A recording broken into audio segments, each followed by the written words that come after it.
Okay, so I haven't made a video again in a while because I started off the summer like, we're going to rock this world and things are going to be awesome.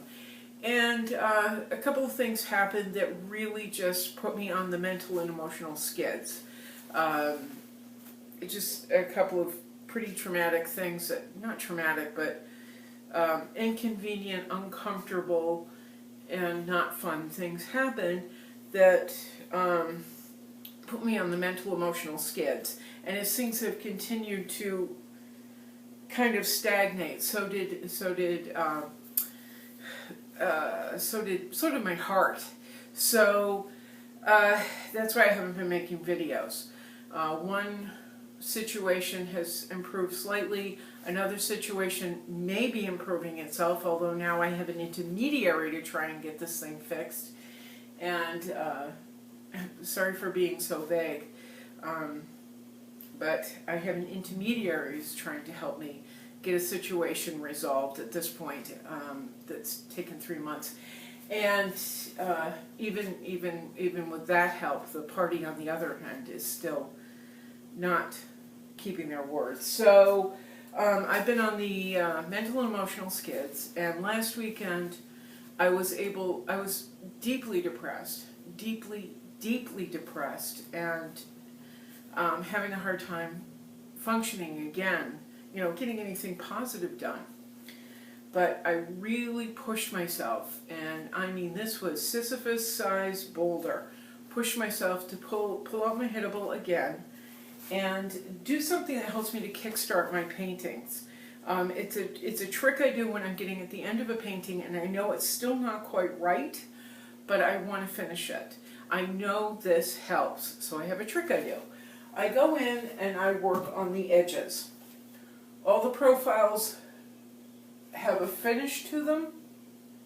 It's layered designs, layered colors, and then once that's done, I glaze them, using Neo McGilp, Gamblin Artist Colors,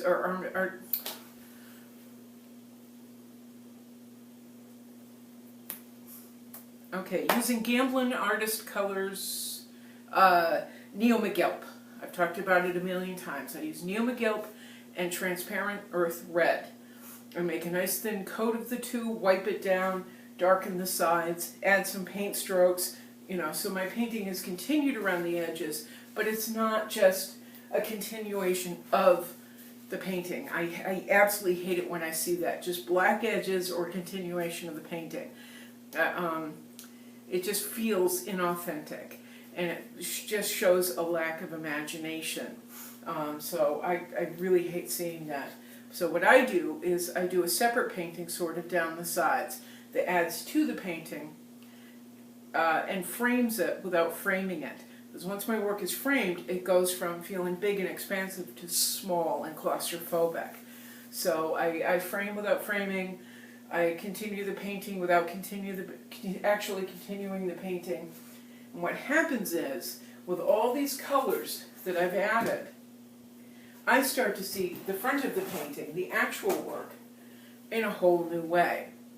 And I start going in and pulling out colors that are in there, but I didn't see quite as necessary as they do till the edges are done, the profiles are done. All of a sudden I'll see a way to support more red, a way to support more orange, which isn't in this panel, a way to support more whites, make the whites whiter, a reasoning why or how to make the painting more balanced, and it's all hidden in this separate painting that I do. Anyway, I did that, but when I woke up this morning too, I looked at my hittable for the 5 millionth time, because if anybody has been paying attention, I started her, let's see, back in February, and it is now almost October. I honestly am not a slow painter, but 5 days of my week is sucked up into something else, another obligation. So I'm not able to paint. When I am able to paint, a painting like this will maybe take me painting this size, she's 2-panel, would maybe take me 4 or 5 days, maybe, to actually start and finish, absolutely fully complete it. Not 5 days all at once, but 5 days total at the longest, the maximum, 5 days total. But it's also done while I'm working on 7 to 11 other paintings, 7 to 10, whatever I can do. I work in rotation. I have paintings, canvases. This is when I'm not having to work, not having to focus on simply getting around, when my time is my own. I will have canvases in various stages, from beginning with the black and white stripes on the canvas to the next step, which is aerosol colors, aerosol designs in all different colors, laying out the figure, etc. And going in with the first layer of oils, and then going into the finishing stages with oils and aerosols on the edges. I will have 7 to 10, 11, 12, as many paintings as I can going at once, in a variety of subjects, a variety of ideas, a variety of not so much styles, but something like that. Anyway, because I've had to focus on just basically getting around and surviving and, that stuff, I've been working on this since February, and I'm embarrassed, but there it is. And so since February, I've been pulling her out and going, her face isn't right, her face isn't right. Her eyes are she's cross-eyed. Oh no, now they're too small. Oh, they're up here, they should be down here. Doing the stuff that I do and driving myself crazy. Did the edges this morning, turned on the camera so I could see it in a mirror image, and boom, boom, boom. I'm getting more of the look that I want for Mehitable, the tattooed lady. Well, what also helped was something I've talked about in other videos, pulling out other work that is of similar idea and content, and going back in and saying, using the work as a reference material, using prior work as a reference material to say, this is how I need to correct it. I've done it before, I can do it again. I just have to relax my mind and pay attention a little bit to what I'm doing. So there we are. She's almost uncross-eyed. Her eyes are more level than they have been since the beginning. I'm going to add a little bit more shading, because another mistake I've been making is whites of her eyes. I've been trying to do whites of her eyes, not just with white, but with like a slate blue almost. I've been desperate to work on those whites to get them right, but every single time she comes out cross-eyed, she's somewhat like me. So this morning I said, you know what? Sometimes the best way to express an eye position, okay, I can't get them together, whatever, an eye position is just with a shadow. And so that's what I have with these two, Ryder and what's her name, they just have shadows. They have suggestion of eyes, not the total, like this is the pupil, this is the eyelid. It's just a suggestion of, and I'm going back with Mehitable and doing that, and I'm much happier. Much, much, much happier.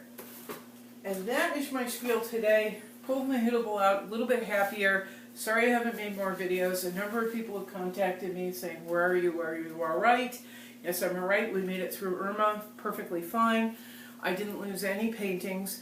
Where I live now is Zone A. We were supposed to be completely underwater, under 14 feet of water.